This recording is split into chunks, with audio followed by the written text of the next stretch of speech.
சந்தியா ராகம் சீரியல்ல நாளைக்கு என்ன நடக்க போகுதுன்னு பார்க்கலாம் வாங்க வீடியோக்குள்ள போகலாம். தெரிஞ்சோ தெரியாமலோ மாயா நம்ம வீட்டு விருந்தாளி ஆயிட்டா.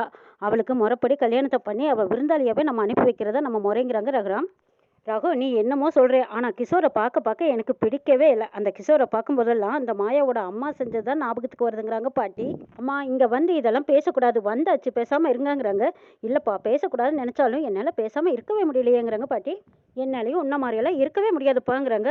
அம்மா இந்த மாயா நம்மக்கிட்ட கூட மாப்பிள்ளை யாருன்னே சொல்லவே இல்லை பாருங்கிறாங்க தனம். நான் கிளம்பி வர வரைக்கும் கூட கேட்டு பார்த்துட்டேன், பார்க்குறேன் நானும் பார்க்குறேன், இந்த சேமியிலேயே இல்லாத மாப்பிள்ளை அதுவும் நம்ம ஊரில் யாருன்னு நான் பார்க்குறேங்கிறாங்க தனம்.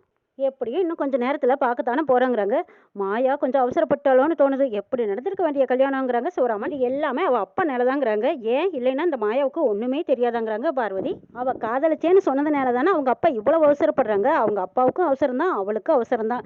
எனக்கு என்னமோ 20 வருஷத்தை பகைய மனசில் வச்சுக்கிட்டு செஞ்சுட்டாரோன்னு எனக்கு தோணுதுங்கிறாங்க பார்வதி. என்ன சித்தி சொல்கிறீங்கன்னு கேட்குறாங்க சாரு. ஆமாம், அன்னைக்கு அவங்க காதலை எதிர்த்ததுனால தான் இன்னைக்கு நம்மளை வச்சே இப்படி கல்யாணத்தை பண்ணுறாரோன்னு எனக்கு தோணுதுங்கிறாங்க. ஏ பார்வதி தேவையில்லாமல் பேசிட்டு இருக்காத. எதுவோ எப்படி இருந்தாலும் அவள் என்னோட வாழ்க்கையை காப்பாற்றணுவ. அவளுக்கு ஒரு நல்லது நடக்குதுன்னா நம்ம மனசார வாழ்த்திட்டு போகலாமேங்கிறாங்க சிவராமன். ஏன்னு நடக்காத கல்யாணத்துக்கு குடும்பமே உட்காந்து ஆலோசனை பண்ணி பார்த்துக்கிட்டே இருக்குது பாருங்கிறாங்க.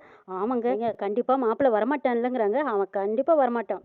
இப்போ மட்டும் இல்லை, மாயா அமெரிக்கா போனால் கூட சீனு வரமாட்டாங்கிறாங்க. அப்பாடா இப்போதாங்க எனக்கு மனசுக்கு நிம்மதியாக இருக்குதுங்கிறாங்க தேனும். கிஷோர் அங்கே இங்கே அலை மோதுறாங்க. என்னது இன்னும் குமார்கிட்ட இருந்து ஃபோனே வரலையா அப்படின்னு எதிர்பார்த்துட்டு இருக்கிறாங்க. இங்கே குமார் 3 ரவுடிங்களை கூட்டிகிட்டு வந்து பார்த்துக்கிட்டே வர்றாங்க. சீனு எங்கே போயிருப்பான் அப்படின்னு பார்த்துட்டு வரும்போது ஒரு ஓரமாக பைக் கிடக்குது. டே இங்கே பாருடா பைக் கிடக்குதுங்கிறாங்க. ஆமாம்மா இது சீனுவோட பைக்கு தான் அப்படின்னு கிட்ட போய் பார்க்குறாங்க. குமார் யோசிச்சு பார்க்குறாங்க. சீனுவும் மாயாவும் அன்னைக்கு இந்த பைக்கில் தானே வந்தாங்க. ஆமாம்மா இது சீனுவோட பைக்கு தான், இந்த பையும் அவனோட தான். டே தூக்குங்கடா அப்படிங்கிறாங்க. பைக்கு தூக்கி நிறுத்துறாங்க. பைக்கை எடுத்து நிறுத்தும் போது அங்கே ஒரு பர்ஸ் கிடக்குது. அந்த பர்ஸ் எடுத்து காட்டுறாங்க. அண்ணன் அதுக்குள்ள போட்டோவெல்லாம் இருக்குது. தலை இவனை ஞாபகம் இல்லையா? இவன் தான் நீ ஜெயிலில் இருக்கும்போது வேலூர் ஜெயிலில் இருந்தேல அப்போ இவன் கூடவே இருந்தானே, திருப்பதி இவன் பேருங்கிறாங்க. ஜெயிலுக்கு வந்து பார்த்த போது எனக்கே ஞாபகம் இருக்கு, உனக்கு ஞாபகம் இல்லையா? என்ன தலை உனக்கு இப்படி ஞாபகம் இல்லாமல் போச்சு? அவன் ஆமாண்டா அவனே தான். சரி அவனை எப்படி கண்டுபிடிக்கிறதுங்கிறாங்க. எனக்கு தெரியும்டா, அவனை எப்படி கண்டுபிடிக்கிறேன்னு மட்டும் பாருன்னு குமார் ஃபோன் அடிக்கிறாங்க. சேட்டுக்கு ஃபோன் அடிச்சு ஃபோன் நம்பர் கேட்குறாங்க. டேய் அவன் இருக்கிற இடத்த நான் கண்டுபிடிச்சிட்டேன்டா, இந்த பேக்கை மட்டும் எடுத்துட்டு வாங்க, பைக் இங்கேயே இருக்கட்டும் அப்படின்னு சொல்லி அந்த ரவுடிகளையும் கூட்டிட்டு குமார் கிளம்பி போறாங்க. சீனவை கட்டி போட்டு டார்ச்சர் பண்ணிட்டு இருக்காங்க. அண்ணே அவனுக்கு மயக்கம் தெளிகிற மாதிரி இருக்குது, மறுபடியும் ஸ்ப்ரே அடிக்கட்டுமாங்கிறாங்க.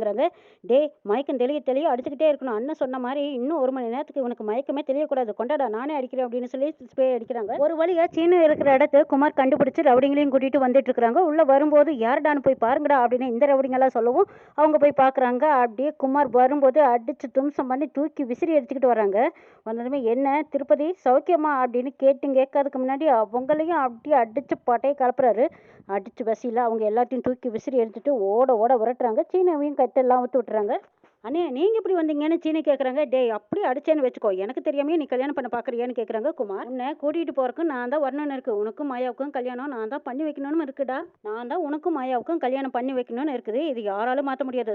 சரி சீக்கிரமா கிளம்பி வா, முகூர்த்தத்துக்கு நேராச்சுன்னு கைப்பிடிச்சு கூட்டிகிட்டு போகிறாங்க குமார். சீனு இந்தா போய் அந்த ரூமில் போய் ட்ரெஸ்ஸை மாற்றிக்கிட்டு வா, சீக்கிரம் போகலாங்கிறாங்க. சரி மாப்பிள்ளை ரெடி ஆயிடுச்சு, ஆனால் பொண்ணு வந்துருச்சான்னு தெரியலையேன்னு ஒரு ரவுடி சொல்கிறாங்க. அதெல்லாம் வந்திருப்பாங்க, எல்லா ஏற்பாடும் பண்ணி வச்சாச்சுங்கிறாங்க. நம்ம எல்லாம் கிஷோர் பார்த்துக்குவாரு, கரெக்டான நேரத்துக்கு பொண்ணும் வந்துருங்கிறாங்க. ஏன்னே மாப்பிள்ளையை கடத்தின மாதிரி பொண்ணையும் யாராவது கடத்திட்டா என்னென்ன பண்ணுறதுங்கிறாங்க. அடி என்னடே வாயை கழுவிடா, அபசகுணமாக பேசிக்கிட்டு பேசாமல் இருடா அப்படிங்கிறாங்க குமார். சாரு மகாலிங்கன் தேனு 3 பேர் என்னப்பா எல்லாம் சுமூகமாக நடந்துட்டு இருக்குதேங்கிறாங்க சாரு. அதெல்லாம் எதுவும் நடக்க போகிறதில்ல, பாப்போம்மா நாமளும் வெயிட் பண்ணி என்னதான் நடக்குதுன்னு பார்க்கலாங்கிறாங்க மகாலிங்கம். கிஷோர் குமாருக்கு ஃபோன் அடிச்சு கேட்குறாங்க. என்ன குமார் மாயா வந்துட்டு இருக்கிறா, சீனு வந்துட்டானா, ரெடி ஆயிட்டானான்னு கேட்குறாங்க. அதெல்லாம் கவலைப்படாதீங்க சார், கரெக்டான நேரத்துக்கு சீனவை நான் கூட்டிகிட்டு வந்து விட்டுருவேன், நீங்கள் கவலைப்படாதீங்கன்னு சொல்கிறாங்க குமார். தங்கமே கண்ணே அங்கே பாத்தியா பரபரப்பு தொத்திக்கிருச்சு, மாயாவோட அப்பன் எப்படி டென்ஷனாக இருக்கான் பாருங்க. நீங்க சீனு தானே கடத்துனீங்க, ஆனா இன்னும் மாயையா வரலன்னு கேக்குறாங்க தேனு. இது திருட்டு கல்யாணம் இல்லையா, அதனால மாசம் வந்து என்ட்ரி கொடுப்பாளா இருக்கும், அதனால கொஞ்சம் பில்டப் பண்ணிட்டு இருப்பான், வரட்டும் பார்க்கலாங்கிறாங்க சாரு. எப்படி பார்த்தாலும் மாப்பிள்ளை வந்து தானே ஆகணும்னு நக்கலாக சிரிச்சிட்டு இருக்கிறாங்க. நான் வந்து கிஷோர் கிட்ட கேட்குறாங்க, மாப்பிள்ளை ரூம் எங்கே இருக்குது, நான் போய் மாப்பிள்ளையை ரெடி பண்ணி கூட்டிகிட்டு வரேங்கிறாங்க. மாப்பிள்ளை இங்கே இல்லை, அவர் ஹோட்டலில் தங்கியிருக்காரு, கரெக்டான டைமுக்கு வந்துருவாங்கன்னு சொல்லிட்டு கிஷோர் அங்கிருந்து போகிறாங்க. மாப்பிள்ளை யாருன்னு பார்க்கலான்னு பார்த்தாலும் அதுக்கு வழி இல்லாமல் போச்சே. சரி எப்படி இருந்தாலும் வந்து தானே ஆகணும்னு நினச்சிக்கிட்டு மணிவண்ணன் அங்கிருந்து போகிறாங்க. தங்கமே கேட்டியா, அடி வாங்கிக்கிட்டு அங்கே மாப்பிள்ளை மயக்கத்தில் கிடக்குறான், ரூமில் ரெடி ஆகிட்டு இருக்கிறான்னு எப்படி போய் சொல்லிட்டான் போகிறான் பாருங்கிறாங்க. மகள் வேஷ்டி பட்டு சட்டையில் சீனு மாப்பிள்ளை குளத்தில் வந்து நிற்கிறாங்க. சூப்பர்டா சீனு, நீ தான் மாப்பிள்ளைன்னு தெரிஞ்சா கண்டிப்பாக இந்த கல்யாணத்தை நடத்த விட மாட்டாங்கன்னு குமார் சொல்றாங்க. அதனால நீ ஊர்ல இருந்து வந்த மாதிரி பேக்கோட போய் கல்யாண வீட்டுல மட்டும் மனப்பொண்ணா மணமடியில வந்து உட்காரட்டும். ஐயர் மாப்பிள்ளைய கூட்டிட்டு வாங்கன்னு சொல்ற நேரத்துல நம்ம புகை மூட்டத்தை போட்டுட்டுருவோம். அப்போங்க அங்க யாருக்கும் எதுவுமே தெரியாது. அந்த சமயத்துல நீ மாயா கழுத்துல வந்து தாலியை கட்டிடு. அண்ணே சரிண்ணே, அதெல்லாம் அங்க எந்த பிரச்சனையும் வந்துட்டு அதெல்லாம் சீனு கேக்குறாங்க. டேய் அதெல்லாம் எந்த பிரச்சனையும் வராது. இந்த ஐடியாவே உங்க மாமா தான் சொல்லி கொடுத்தாருங்கிறாங்க. சீனு நீ தைரியம் மாரி எல்லாம் நாங்க பாத்துக்கிறோம். டேய் போகொண்டு தயாரா இருக்காடா அப்படின்னு கேக்குறாங்க. எல்லாம் ரெடியா இருக்குதுண்ணே அப்படின்னு ரவுடிகளும் சொல்றாங்க. சீனு நீ முன்னாடி போயிட்டே இரு, டென்ஷன் இல்லாம நீ முன்னாடி போ, பின்னாடியே நாங்க வந்துடுறோங்கிறாங்க. சீனவும் சரின்ட்டு முன்னாடி போறாங்க. மனகிரியில எல்லாம் தயாரா இருக்குது. ஐயர் மந்திரம் சொல்லிட்டு இருக்காங்க. வெறும் மனையை பார்த்து என்னாரும் மந்திரம் சொல்றது. பொண்ணு மாப்பிள்ள தயாராயிட்டாங்களா இல்லையா, சீக்கிரம் வர சொல்லுங்கன்னு சொல்றாங்க ஐயர்.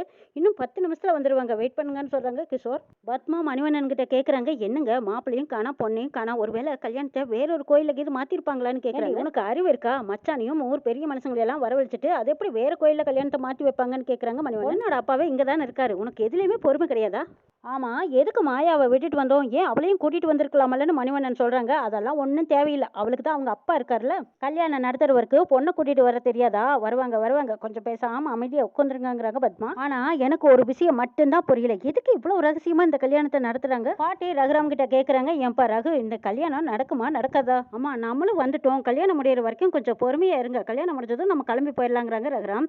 மாப்பிள்ள வந்துதானே ஆகணும், எப்படி இருந்தாலும் வரட்டும் பார்த்துட்டு தானே போக போறோம், பார்க்கலாங்கிறாங்க பத்மா. குமார் வந்ததும் கிஷோர் கிட்ட சொல்றாங்க, மாப்பிள்ள பின்னாடியே வந்துட்டு இருக்கான், நீங்க எல்லாம் ரெடி பண்ணுங்கன்னு சொல்லிட்டு இருக்காங்க. பட்டு வேஷ்டி பட்டு சட்டையில வந்துட்டு இருக்காங்க. இதை தேனு பாத்துறாங்க. எங்க அங்க பாருங்க சாரு, அங்க பாரு அப்படிங்கிறாங்க. பார்த்துட்டு அதிர்ச்சியா நிக்கிறாங்க மகாலிங்கமும் சாருமும். ஜானகி கனவு கண்டதுதான் ஞாபகத்துக்கு வருது. அச்சோ இவன் தான் மாப்பிள்ள குளத்துல வர்றானே, அப்ப இவன் தான் மாப்பிள்ளையா? நம்ம கனவு கண்டது சரியா போச்சு. ஐயோ கடவுளே, என்னை கைவிட்டுட்டே, என்ன நடக்க போதோ தெரியலையே அப்படின்னு ஜானகி பதறி போய் உட்காந்துருக்காங்க. எங்க என்னங்க இது, இவன் பட்டு வேஷ்டி பட்டு சட்டையில மாப்பிள்ள மாதிரி வந்திருக்கானேன்னு கேக்குறாங்க பத்மா. அப்படின்னா நாங்களும் தான் பட்டு வேஷ்டி பட்டு சட்டையில வந்திருக்கோம், அப்ப நாங்க என்ன மாப்பிள்ளையா? நீங்க தான் பட்டு புடவையில வந்திருக்கீங்க, நீங்க என்ன பொண்ணான்னு கேக்குறாங்க மணிவண்ணன். ஏய் கல்யாணத்துக்கு இப்படி எல்லாம் வர்றது சம்பிரதாயம் தானே மணிவண்ணன் சொல்லி சமாளிக்கிறாங்க. அப்பா என்னப்பா இது சீனு வந்திருக்கான்னு சாரு சொல்றாங்க. எங்க சீனு தான் கடத்தினீங்களா இல்ல வேற யாராவது கடத்தி வச்சிட்டீங்களான்னு கேக்குறாங்க தேனு. ஏய் வாய் மூடடி, அந்த மட பசங்களை நம்பினது தப்பா போச்சுங்கிறாங்க மகாலிங்கம். அந்த ரவடிங்களும் மகாலிங்கத்துக்கு போன் பண்ணி சீனு யாரோ 3 பேர் வந்து காப்பாத்தி கூட்டிட்டு போயிட்டாங்கன்னு சொல்றாங்க. அட மட பசங்களை என்ன முதல்ல சேட்டால் அடிக்கணும்டா, உங்களை நம்பி அவனை விட்டம் பாரு, சே என்ன அடிச்சுக்கணும் அப்படின்னு சொல்லிட்டு போனை கட் பண்றாங்க மகாலிங்கம். ரகுராம் சீனு கிட்ட கேக்குறாங்க, என்ன அவ்வளோ அவசரமா பொள்ளாச்சி போனேன், இப்போ வந்து நிக்கிறீங்க, அந்த பையன் எப்படி இருக்கான் அப்படின்னு கேக்குறாங்க. இல்ல மாமா அந்த பையன் நல்லா இருக்காங்கிறாங்க, நாங்க பாத்துக்கிறோம்னு சொல்லிட்டாங்க, அதனாலதான் நான் கிளம்பி வந்துட்டேங்கிறாங்க. கரெக்டா மாயாவும் கோயிலுக்குள்ள வர்றாங்க. மாயா வா வா டைம் ஆயிடுச்சு வந்து உட்காருவா அப்படின்னு கிஷோர் கூப்பிடுறாங்க. கிஷோரோட பேச்ச சட்டை பண்ணிக்காம பெரியப்பா அப்படின்னுக்கிட்டு மாயா ஓடி வந்ததும், பெரியப்பா எனக்கு இந்த கல்யாணம் வேண்டாங்கிறாங்க. அங்க இருந்த யாருக்குமே எதுவுமே ஒண்ணுமே புரியல, மாயா எதனால வேண்டான்னு சொல்லியிருக்காங்கிறத நம்ம நாளை எபிசோட்ல பார்க்கலாம்.